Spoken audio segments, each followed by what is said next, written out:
Hey,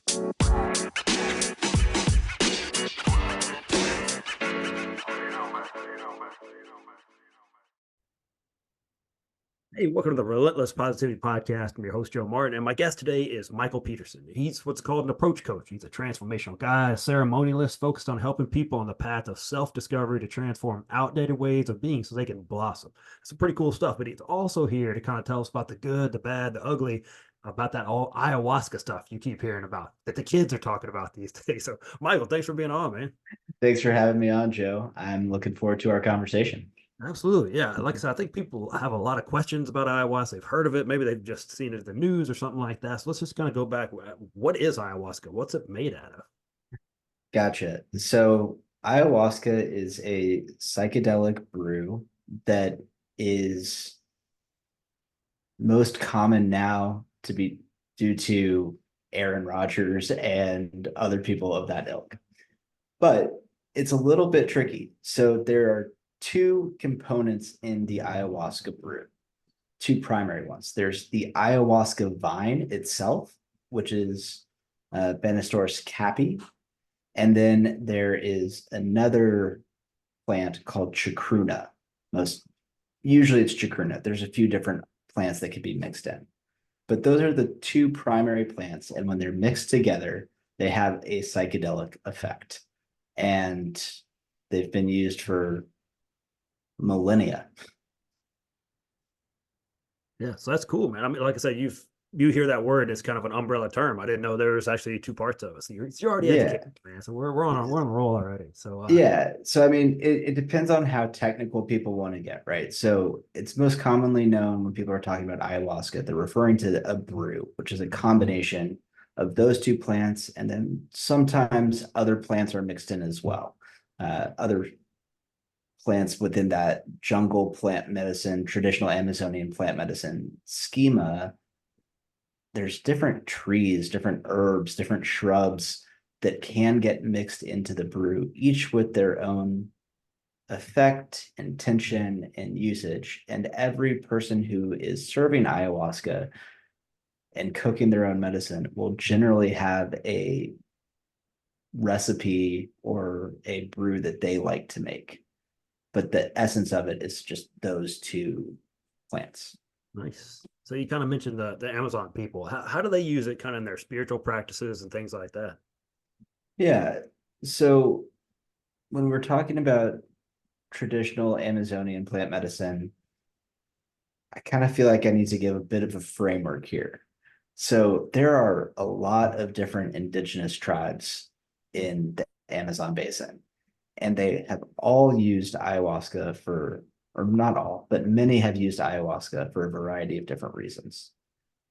And then you also have the mestizo lineages of traditional Amazonian plant medicine use that developed once the Spanish came in and mixed with the indigenous populations, and that has its own use. But the essence of it is that each culture that's there has their own cosmology. And for some people, ayahuasca was viewed within that cosmology as a way to connect with the spirit world, to connect with the deities and spirits that are there, the energies that are there. It is used for healing. It is used for kind of a social cohesion in some tribes as well. And it can be used as a divinatory practice or even as a rites of passage. And so what we're seeing now is very different from, and also very similar to how it has been used. So the best way that I have to explain it in terms of some of the shifts that we're seeing is that I'm trained and I'm a mesa holder for a mestizo lineage. So it's that mix between the Spanish and the indigenous populations. And traditionally, the way that it worked was that the shaman or the ayahuasquero or curandero would be the one who drank the brew, and then they would use it as a diagnostic tool in order to figure out what was going on in the community with somebody's health, whatever it may be. And then they would prescribe some sort of cure, whether that was a different plant, whether it was a course of action or a ritual. And so now we're having a very different context for how it's used, and there's been an evolution that's gone along with that. Yeah, that's a little bit of change from like indigenous people to Aaron Rodgers and everything in between. But man, take us through it. I mean, you've been through it yourself, and Jonathan, what the ceremony looks like, what happens on it. Take us through your personal experience of these things. Cool. So basic format of an ayahuasca ceremony, and again, it can change depending on who's leading it, but it's everybody comes together in the modern context. Everybody comes together. You take some time to settle into the ceremony space. The space is energetically sealed with smudge or so sage, palo santo, some sort of incense, and that helps clear out the space as well as kind of set the boundary of the container. Then whoever is leading the ceremony will call in the directions, and that helps provide orientation and give more structure to the space. And once all that energetic footwork is kind of set, then one by one, everybody will drink the medicine, and the shaman will serve you whatever your cup is, in terms of quantity. And there can be a small conversation about how much are you looking for? What are your intentions? And as you go up and you receive your cup, you sit there and you set an intention. And that a good catch-all intention that I have gotten from my teachers is very simple to remember. It's THC. Teach what needs to be taught, heal what needs to be healed, clean what needs to be cleaned. Can also take kind of what I call the confessional approach. Here's where I'm at. I don't know what's going on. It's a little bit scary. I'm looking for help. And then you drink the cup. At which point in time, you'll go back to your space and the effects of the medicine will start kicking in. After, and that takes about 30 minutes to an hour, during which the facilitator or shaman is going to start singing.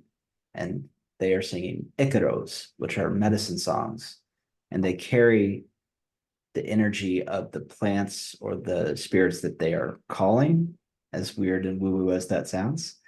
But the medicine itself carries its own energy and its own healing properties. And then the icaros carry their own healing properties, and they come together to guide the ceremony. And every ceremony lasts somewhere between 5 and 7 hours is a good average. And it's led the entire time. And then at the end or towards the end, you will receive a limpieza or a ventiada, which is a personal clearing and healing instead of just the communal work that is happening. In the middle of ceremony, there is a lot that can happen. You know, ayahuasca is probably most famous for the visionary psychedelic effects, right? So outside of Aaron Rodgers talking about it, people generally end up hearing the highs and the lows. It's like politics, right? You know, you're on one side or the other. This was either the best thing that happened to me or it was the worst. And there's a lot of space in between. So if you get the light show, you'll have visions and maybe you'll see spirits or entities and all these magical things that can happen. And it can be overwhelming. And that can go positively for you or it can go negatively for you in terms of how you are relating to it.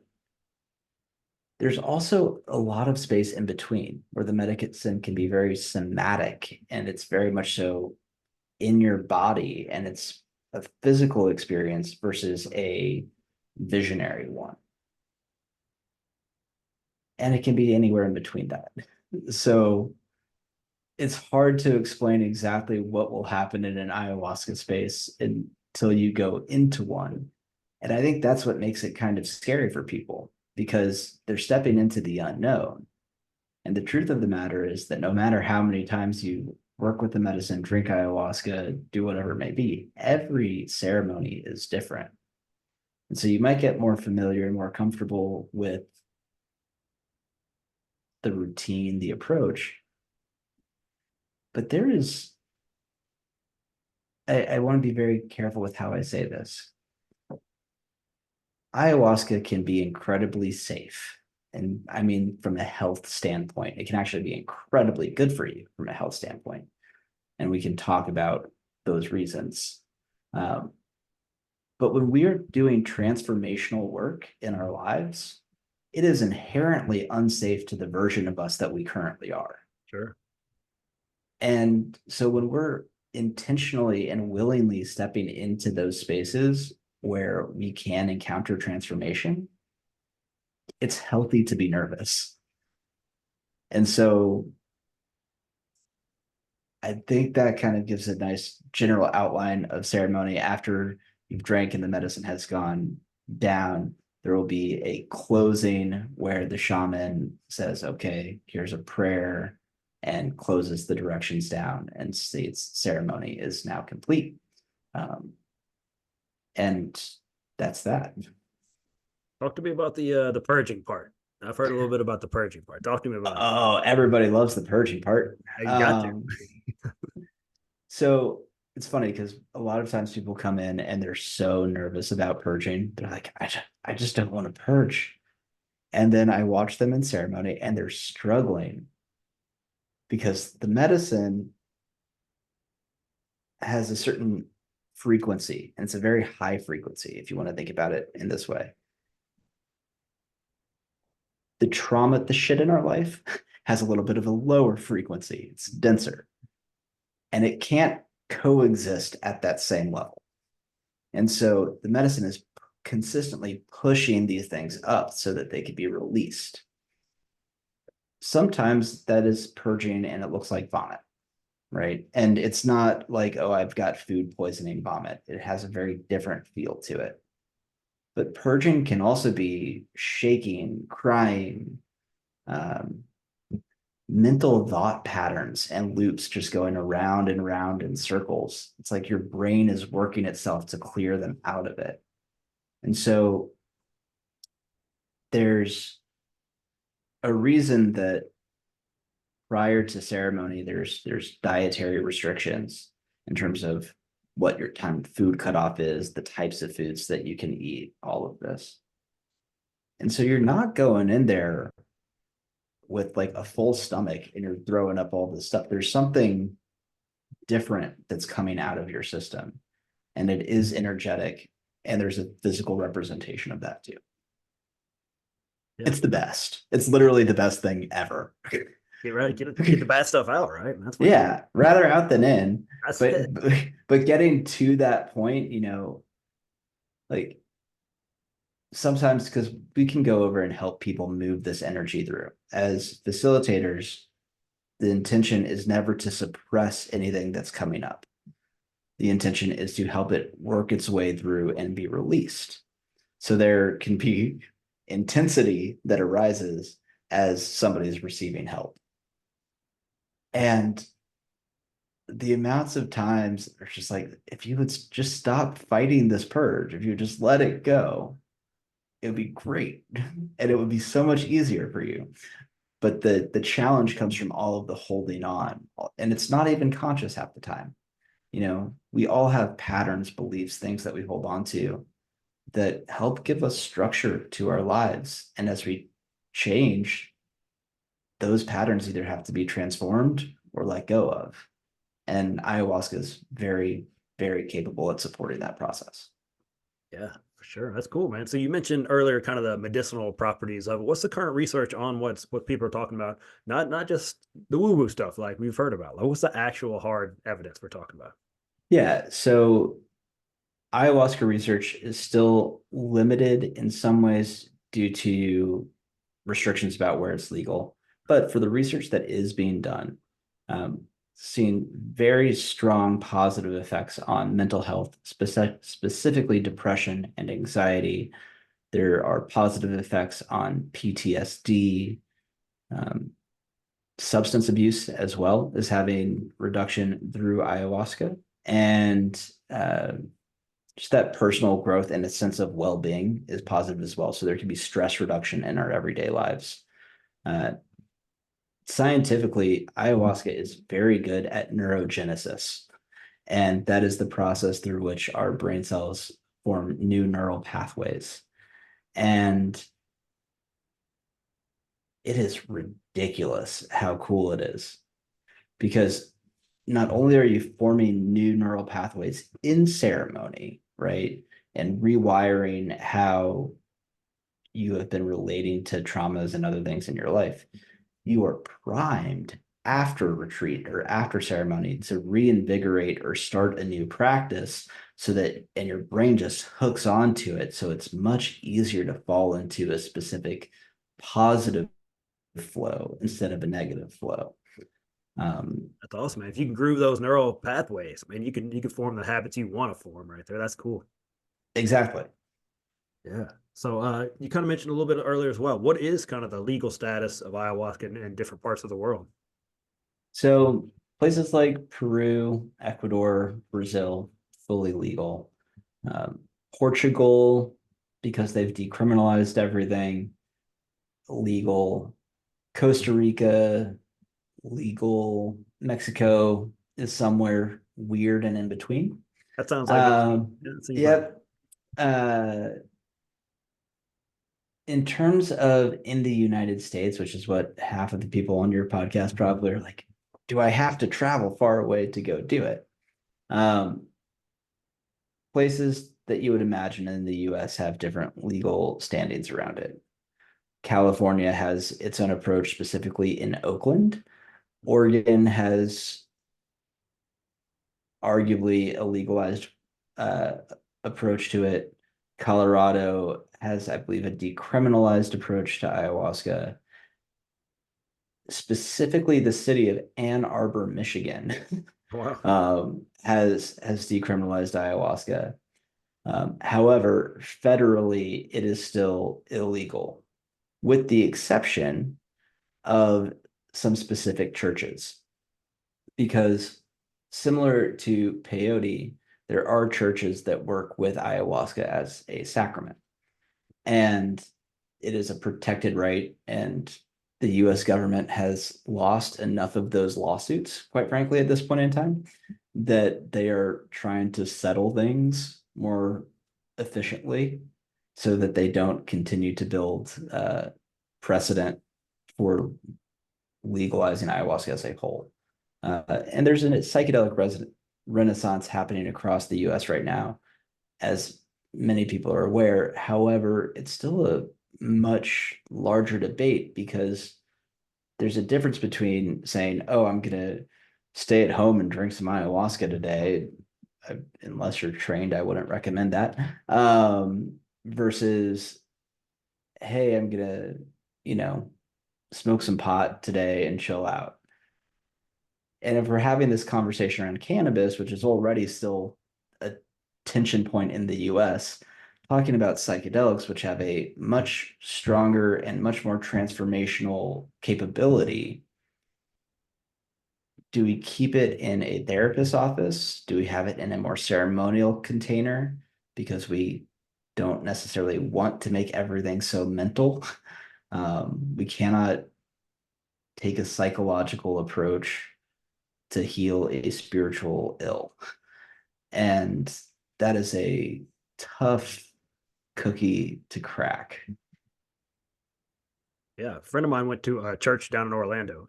Did a ceremony down there. So yeah, this was about 5 or 6 years before I haven't even really heard much about it. I was like, oh, what are you doing? What? You can't have red meat. What's going on? What are you doing?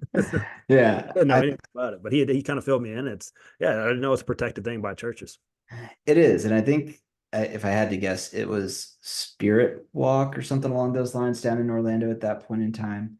And there are a few of them, and they're, like anything else, My encouragement to your listeners is ayahuasca can be absolutely life changing. It can be wonderful.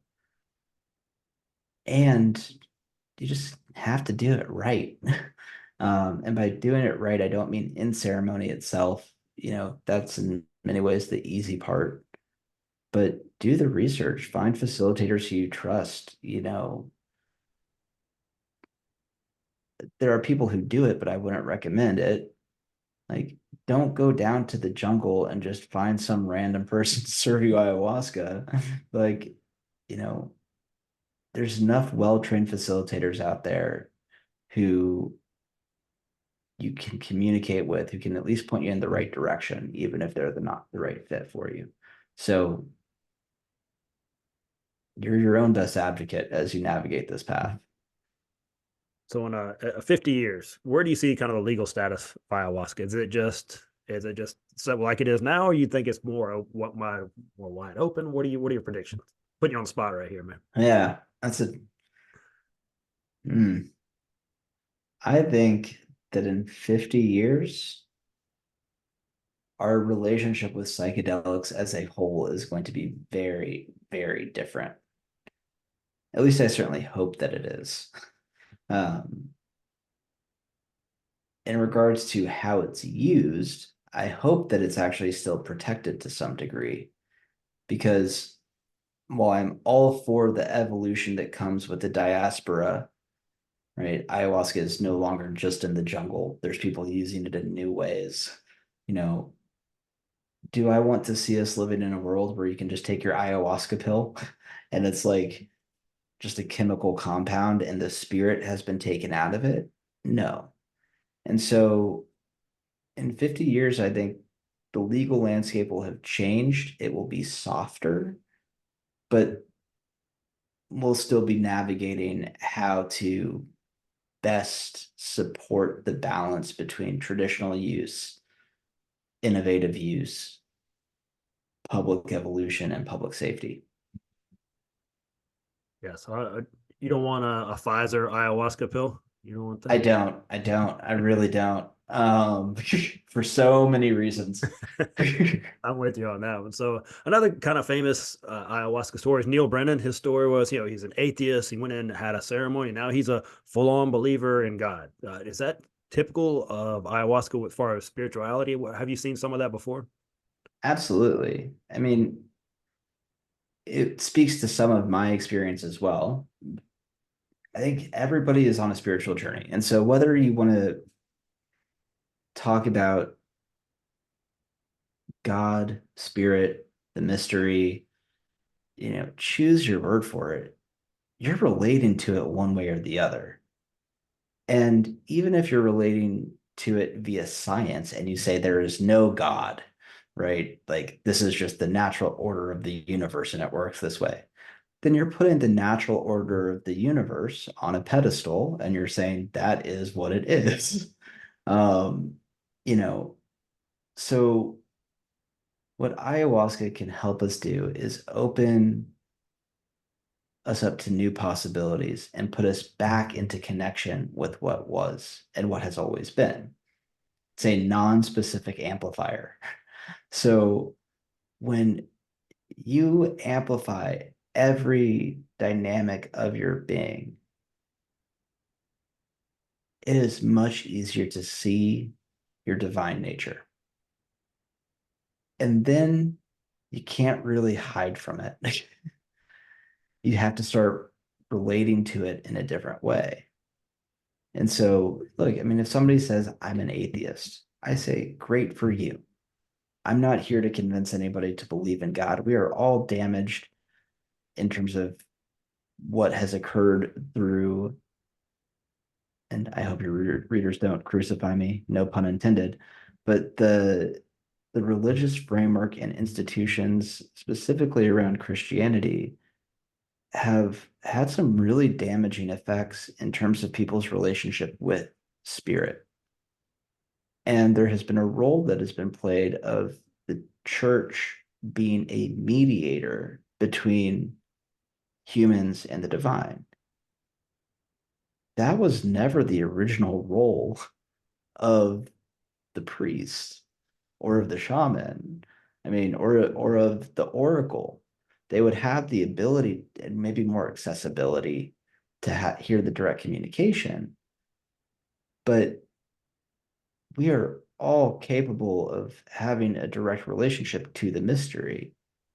And if you look at things like Celtic Christianity or Celtic spins of Christianity, one of the major differences is that there was no concept of original sin. You know, it was you are sacred, not you are broken. And so what ayahuasca can help us do is start relating to that brokenness or feeling of brokenness within us and start healing that. And part of that healing occurs, if not the majority of that healing occurs, through connecting to the divine. And you can call it whatever you want. You can call it energy, God, spirit, the mystery, but it's something bigger than yourself. And you can't argue with it. And you can't argue with your own experience. So that's also where integration becomes quite the challenge. But yeah, it happens pretty consistently where people have some sort of spiritual,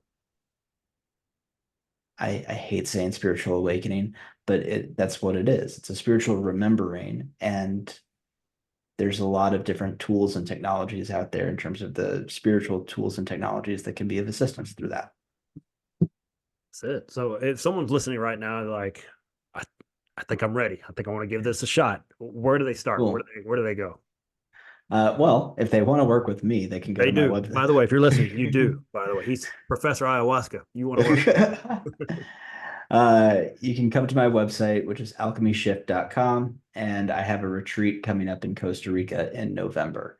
And it's 3 ceremonies over the course of the week, blending in other spiritual or contemplative or meditation practices in nature, bringing in dance and the body as well. Because what ayahuasca is great at is helping us connect with all of ourselves, including our body. And so that's in November. And if you don't want to work with me, and that's totally fine, you know, there's a variety of sites out there. Retreat Guru has some retreats on it, but also just search and talk to maybe some of your friends who have done it, or follow that trail, because everybody will relate to a different facilitator in a different way. I would say find out first what is calling you to do it. And it's okay to come to the conclusion of, you know what, I've looked, I can't figure it out, but I know I need to. Yeah. That's great. And then figure out how you're going to feel the safest going into that experience and follow that. Because once you're in the experience is when you want to feel safe enough to be uncomfortable. If you're already feeling scared and safe and you're in the middle of the jungle with people you don't know and you can't, nobody else speaks English there, maybe that's the right level for your nervous system, and all power to you. But for a lot of people, I would say, do your research, find somebody who you can feel comfortable with going into an uncomfortable experience. Yeah, man, but what better place than Costa Rica? You know, it's always been voted the happiest place on earth. I mean, why wouldn't you want to do it there in November with my guy right here? I mean, that sounds Exactly. amazing right there. So, Michael, this has been awesome, man. I knew the surface level of this stuff. So you took us deep on some really cool stuff. I really appreciate all your information today. Thanks for having me on, Joe. I appreciate it. Absolutely. So if you guys are listening, go to his website. That was alchemyshift.com, alchemyshift.com. I'll put in the show notes. You can just click on it if you don't spell good like me. So Michael, keep up the good work, man. We need more people out there. You know, spread there's another way to solve what's going on with you. Absolutely. Thanks, Joe. Absolutely. If you guys are tuning in right now, hey, please share this episode. Maybe there's someone out there that really needs this in their life. It could change their life. You can tell he went through some of the ways that can help people with PTSD and some things that some of these addictions that they've been hopeless. And now there's some hope right here. So if you can change those neural pathways, man, you can change your life. So Michael, keep up the great work. You guys keep listening. We'll see you next week on the Relentless Positivity Podcast.